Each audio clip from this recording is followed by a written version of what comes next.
Horror Hour. We all go a little mad. Get you. You are undoubtedly. Here's Johnny.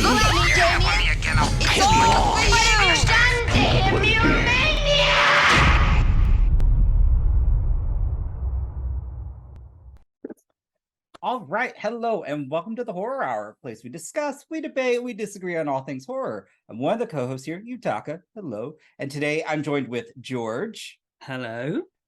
And then with us, we have a special guest, which I'm really excited. This year's kind of icon. We've got Melanie Stone, who has been in Deadstream and To Hell and Back. Hi. Hello, thank you. High praise. It's hard for me to accept, but thank you.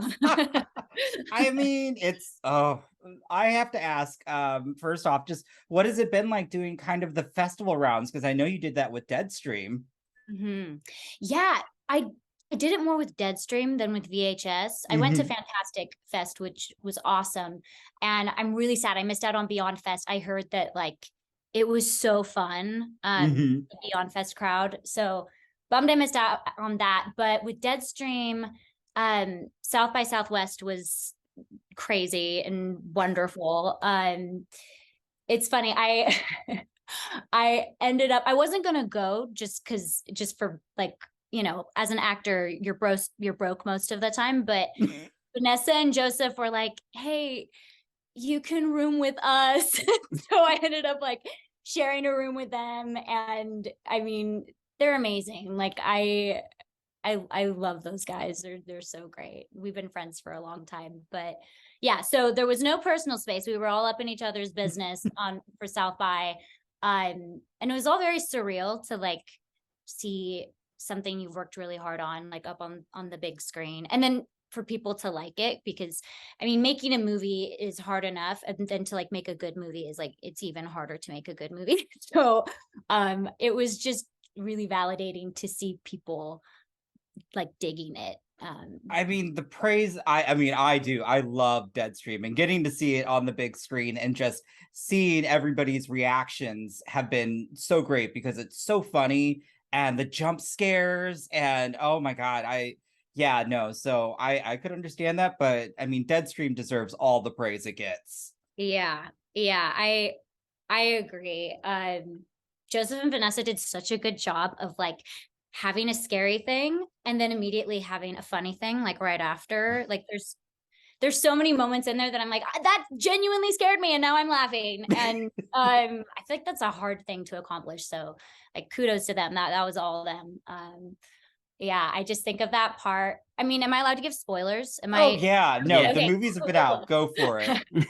But the part when it's the creature's underneath the bed and it's kind of moving, and then it darts at Sean, and then he runs out of the room and he has the rope tied to him and he just falls, and that moment, it still scares me, that bed part, and then I'm just laughing and it's it's I love that. I love it. So they both, and we said when we spoke with both Vanessa and Joseph regarding the film as well, and just saying how great it is for me. I mean, I'm a huge found footage fan, so and there's been over the years maybe a lull in terms of quality of found footage because it can be difficult. But both these films were fantastic, and I was like, yes, found footage is back. We're getting into it, and the acting was top notch. So I wanted to ask, did you have much of an input when it came to your characters for both Deadstream and To Hell and Back in terms of the way you portrayed them? Yeah. Joseph and Vanessa are both really great at collaborating. With Deadstream, it's hard for me to remember because it was so long ago when we started making it. I mean, we shot it in 2020. But I remember that they were very receptive to collaborating. With Mabel, it's clearer because we shot it earlier this year. I remember going on a walk with Joseph and Vanessa, and they pitched me To Hell and Back, and they talked about the Mabel character. And we just kind of for the next hour, we're talking ideas, and I just got really excited about it. And I think they were definitely receptive to collaborating on it. The whole like Mabel persona. Like I would record. Joseph asked me, he was like, hey, I don't want it to be gimmicky or anything, but could you like do a voice? Could you do like a voice? And I'm like, a voice. Okay. So then I would like record myself just doing weird voices and I would send it to them and they would give me feedback. You know, it'd be like, less of that, or like, yes, more of that. And I think we landed on like, cause it's in my memos on my phone. I think I labeled it Smoker Mabel is kind of like the direction we went with. That's great. I love that. I remember, I think I forgot if it was Joseph or Vanessa who shared like the little short that they put out there of you and Joseph. Yeah. I was dying. I was like, oh So man, good. that is hilarious. And then I was just like, oh, because To Hell and Back was just such a wild ride. And I'm curious in terms of, you know, both, I think Deadstream and To Hell and Back, it was very physical. And so how was it doing like either practical stunts or just being that the physicality of portraying those characters? Yeah, I'll start with Deadstream and then go to Mabel. So Deadstream, I remember I approached Joseph and Vanessa. I was like, hey, we need to get some stunt people in here because it's like there's some amazing things that happen, but like stair fall, I'm not doing a stair fall. And Joseph, you are not jumping out that window. Like I mean, you'll have to ask Joseph, but I'm pretty sure he was like, yeah, let's do it. Like, I'll do it. And I'm like, no. And there's an amazing like stunt team here in Utah. Corbett McAllister, he was our stunt coordinator. And so he pulled everybody together. And so I didn't do the stair fall or the part like that wide shot when she's on top. It's like when you first see Mildred, and I might be like calling Mildred and Mabel, like, I apologize if I call Mabel Mildred and Mildred Mabel. Close. But I got it right. Mildred, when you first see her, when she's like hanging, and then, you know, I get on top of Joseph's shoulders. So the wide shot when they collapsed onto the ground, that is also, her name was Wex. She did the stunts that I was like, no, I'm not doing that. And also in the stair fall, I was either a chunk of wood or a nail. In my mind, I'm like, it was a nail. She got a nail through her hand. And it was probably a wood chip or something. But and I remember thinking, like, see, that is why we have a tough person. But I did there was other things that I did. Like I did like the drop and like, I mean, what else did I do? It was so long ago, but I enjoy the physical stuff. It's the prosthetics that like I have such a hard time with. And Mildred was much harder for me than Mabel. Mabel actually wasn't bad at all in terms of the prosthetics. But at the very end with Mildred, when there's like that mouthpiece that I have in, and I had to like keep it in for like long periods of time, and I couldn't like swallow my spit, and it was like, I don't want to say ripping. In my mind, it was ripping the corner of my mouth open. Like in my head, it was this whole mind thing where I was like, oh no, like we're going to take this off. And like this side of my mouth would be like torn open. Like that's what's going to happen. But it wasn't like, that didn't happen. But that's what was going on in my mind. As we were like shooting that. And Vanessa was like, I mean, Joseph was so in it with playing Sean that, you know, he had to focus on that. But Vanessa was very like cognizant of like, okay, like, let's do this. Like Melanie's uncomfortable. Come on, you guys. I am like forever grateful for that. Cause I was being a bit of a baby. That like, I have so much respect for creature actors who can get in like those full prosthetics and just like deliver these incredible performances. Cause I'm like, like, I just want to rip everything off my face. Like constantly just like, I don't like things on my face. But anyway, I did it. Mabel was, that was just a blast for me. Like, cause I feel like I'm a bit of a spaz. Like I'm always trying to like remind myself to like be cool, be chill, you know. But there is this part of me that's like just needing an excuse to like let loose. And so Mabel was very much that, where I was like, oh, I'm getting permission to be like a total freak right now. like it was, yeah, Mabel was really fun for me. Like, yeah, that's the end. Love that. Mabel was, I mean, Mabel was kind of the star. Let's all be serious. It was just, oh my gosh. I'll let you ask that next question. Yeah, bouncing off that, what Yutaka just said, you know, obviously VHS, when it came back last year with like a bang, and it was like, you know, the biggest, you know, on Shudder, and now of course this is the biggest. You know, a lot of people from last year, you know, Hale Rotmer was the thing people were talking about. This year it seems to be Mabel. So I wanted to ask, how does it feel to be this year's Hale Rotmer? Like this, everyone's talking about, like, Mabel is the icon of VHS99. Yeah, that it, I mean, I feel like like it's a combination of like feeling like overwhelmed and grateful, and then like, oh, are you guys sure? Are you sure? But also it's like very validating to like play such a strange character and have people like it. I was having a conversation with a friend about this. I feel like Mabel was very much a gift to like my younger self, that felt like I couldn't be weird. I couldn't, like, I had to kind of like hide myself a bit. So yeah, it was very validating, like that this was the role that people were excited about. So yeah, validating, and like, I don't know what the word is when you feel like, maybe it's like imposter syndrome, when you're like yeah, like the, are you sure? Like, what is that? Yeah. What word is that, guys? I think that is like yeah, imposters, or like your inner saboteur, where you're constantly like, you're just talking yourself down, like making you think like, oh, it's not going to be good, it's not going to be received. Yeah. When honestly, I mean, clearly when Mabel died, or I was just like, oh, what happened? I was like, no, but I know it's VHS99. No one really lives. I was Yeah, like, no oh. one lives. No one lives. But I mean, she's already dead and in hell. So like, I imagine, like, to me, she just got like, she just has like holes in her stomach now. I like that. Okay. I think that's good. I imagine there's a hospital in hell that like sews up the demons and things, like when they get a bit too raucous, you know. Absolutely, absolutely. But that leads me on to my next question then. Talking about like being in sort of, you know, in pain. Who do you think, you know, we're talking about Mabel and Mildred. That's, we're doing VV. Who's winning in that fight? Who's coming out at the end? Oh. You know what? I hate to say it because I definitely am like more on the side of Mabel, but I think Mildred.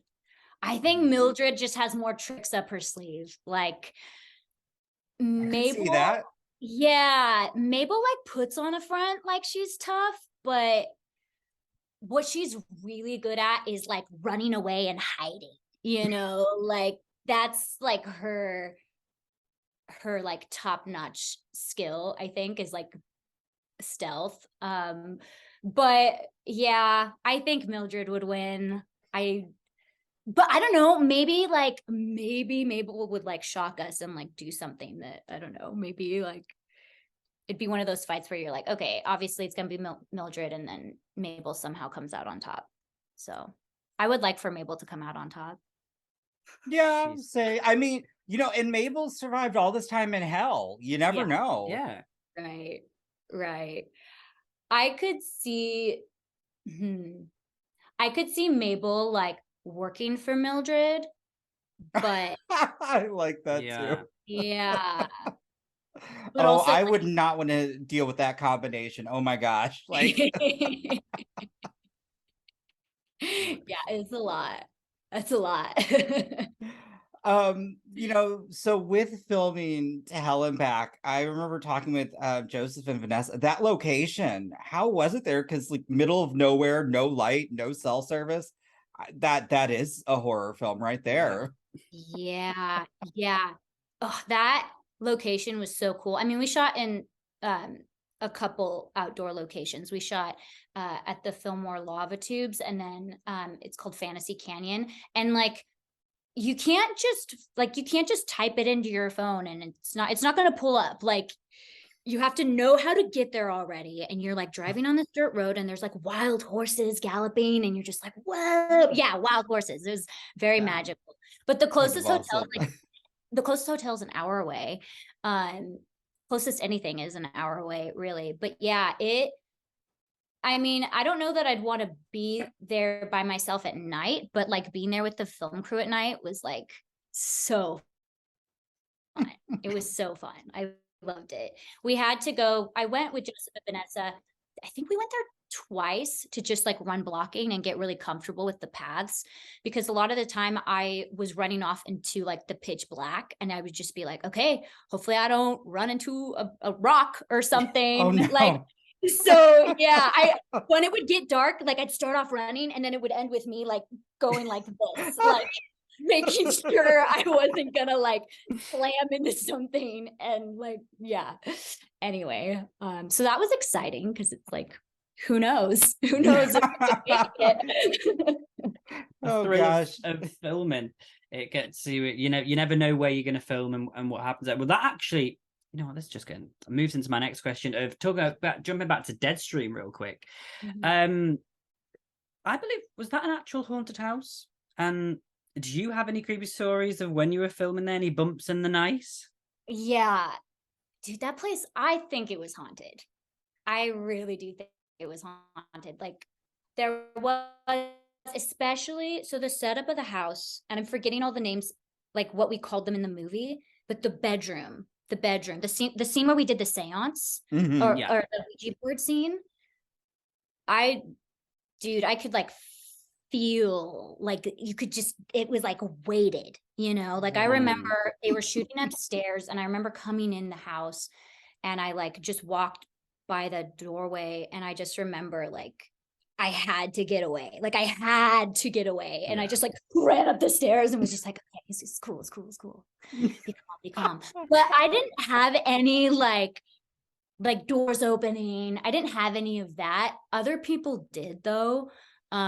So yeah, I think some of like the art people and makeup people have some stories. So see, you know, I put on a front. I'm a scaredy cat. I would be the first person out of that house. I'd be absolutely not. Yeah. So well, I don't know if you heard this, but I think it was the first day of shooting, Jared, the other producer in our DP, like he had batteries in his pocket and they just like melted. Like he got battery acid all over his leg. Like, oh my God. Yeah. And it was like, we were like, do we go to the hospital? And I think he was like, I think we got baking soda or something. I can't remember how we fixed it, but he was like, no, like we just gotta like get on water on it or do whatever. Keep going. I love that. That's dedication. Yeah, but I think that was the house. I think that was the house that messed with those batteries. Cause like what? Like they were just like little batteries. Like they don't just like yeah. They don't do that. It was the house.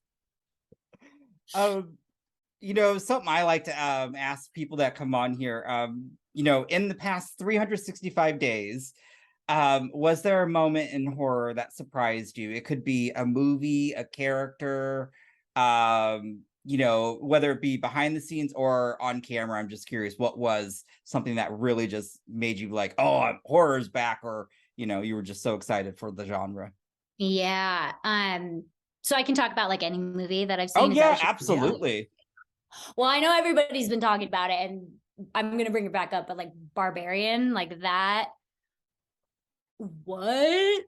You think you're watching one kind of movie and then it switches and then it switches again. And then like the swan dive, like, oh my God. I remember in theaters, I'm like, what is happening? I don't even know how to. Like, I know. And just that, like the first part when it's like this, it's almost like this rom-com setup, but horror. Yeah. Like I've never seen that. And I was really digging it. I was telling people, I was just like, I've never looked at that Skarsgård that way, but he was charming. What Dude, is going on? he's like king of creepy hot, you know, like Yeah. And I thought he was going to be bad. Well, they threw me for a loop on that one. right? Same. I was like, he's got to be the bad guy, and it's like, no, he's not. He's not. I was like, oh, poor Keith. I know. Oh, anyway, That's such so a good movie. I know. I agree. I'm trying to think of anything else that might have. Yeah, I can't think of anything else. And it's probably because Barbarian, I just watched it last week. So I think it's like on the forefront of my mind and I just keep like thinking about it. Also the shot when what do they call her mama? What do they call her? I think mother or mom. Mother, Yeah. Okay. The part when it's that shot, dang it, and I'm forgetting the main character, the one who was a rapist asshole. Oh, he was yeah. at the door. He was at the door. He's about to go into like the really bad dude's room. And the shot when Mother, like, she comes in to frame, you see her coming out of the dark and she stops and then she like backs out. I'll like be laying in bed thinking about that shot. Just like how creepy. Like this coming in, stopping, and then like the back away. What? Like she wouldn't even go That there. I immediately I just like I had that sinking feeling in my stomach during that scene. I just like, what is going to happen next? And Yeah. oh my gosh, that movie was so unsettling in the best way. Like my Yes. blood pressure was just Same. through the roof. And that's, I would have to say, like, because independent horror has been thriving and somewhat saving the box office at times, just whether it be critical praise or just in terms of dollars. So I'm so happy to see all these productions just get their moment to shine. And Barbarian shocked everyone, and I think that's great. Yeah. It's Agreed. been such a great year for horror, actually, 2022. I wasn't like expecting it at the beginning. I was like, oh my God. And then like by the end of the year, I'm like, there's been so much great stuff. And I'm like, oh my God, where do we go next? Like, what's, We still have like holiday horror coming up. Like, it's crazy. And these two guys just, George and our other co-host Liam sat down and watched Terrifier 2 for me because I've already seen it. And so I can't wait to see their reaction, but it's a crazy film, to put it this way, but it's great to see it doing so well in the box office, like, for an independent horror film. And that's why I'm like, yes, come on. If this can get in there, maybe 2023, we can get some more independent horror, because it's great to see the big, blockbuster horror franchises, but to get a bit more of that indie stuff in there, I think would be really good. And I'd like to know then, sort of, as maybe like a final question, what's next for you in terms of what have you got cooking up over the next few months, year? Yes. Was it all? Yeah, so there's a couple horror films that I'm trying to get off the ground. They're not greenlit. So, and they weren't written by me either. So I'm like, I hesitate to share anything more than that, just out of respect for who it belongs to. But I do have I do a rock opera every year, and it's like a very spooky, moody, angsty rock opera. It's called Deep Love. We encourage audience members to show up in funeral attire because everyone in the show dies. Oh so it's just, I'm in love. Yeah. Oh my God, that's amazing. Yeah, I love this show so much. I got to co-direct it this year, and I've been helping produce it. The music is so good. It's so good. It's one of the things that I love most. Anyway, we're gonna do a Valentine's show because we need that. We need Valentine's is I don't know. It's just one of those holidays that just makes me feel kind of like this, you know. I don't know how to just. Yeah, and we so understand. Actually, let's have this love story that goes terribly wrong. Let's have this for the rest of us who don't want to celebrate it how mainstream people celebrate Valentine's Day. Not that there's anything wrong with being mainstream, it's fine. No. But that sounds like a fun time. Absolutely. And it's a rock opera. It's a rock opera. So it's all rock and roll. And it's not opera in the sense of like I'm thinking of like stuff. yeah. Yeah, it's rock and roll. So it's a story told entirely through song. And that's where the opera aspect comes in. But it's rock and roll. That's so awesome.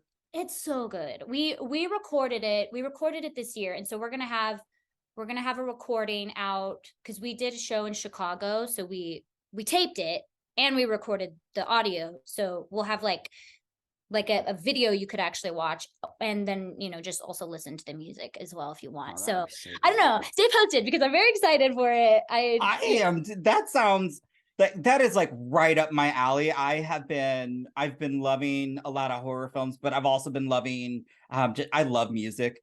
And so oh my God, that gives me chills because I would love to see that and like sitting in an audience and dressing up in funeral attire. Funeral attire. And a lot of people do skull makeup because there's this character called Old Bones. He's dead from the beginning. He's kind of like, he's our villain. He's like the narrator. And yeah, people kind of go crazy for that character. And he's so rock and roll. Like this year he plays guitar too. He's the lead singer of this band called Queen Adilla. His name's Chase McKnight. And yeah, there's times when he just like gets his guitar and he's just like with skull makeup and he has this epic like Lucius Malfoy hair that's like, cool. And he's just rocking on the guitar and I'm just like fangirling. I will find links and put this down below. Keep an eye out because that sound like I may have to make a trip because it sounds amazing. Like that is tickets for you guys. Oh my God.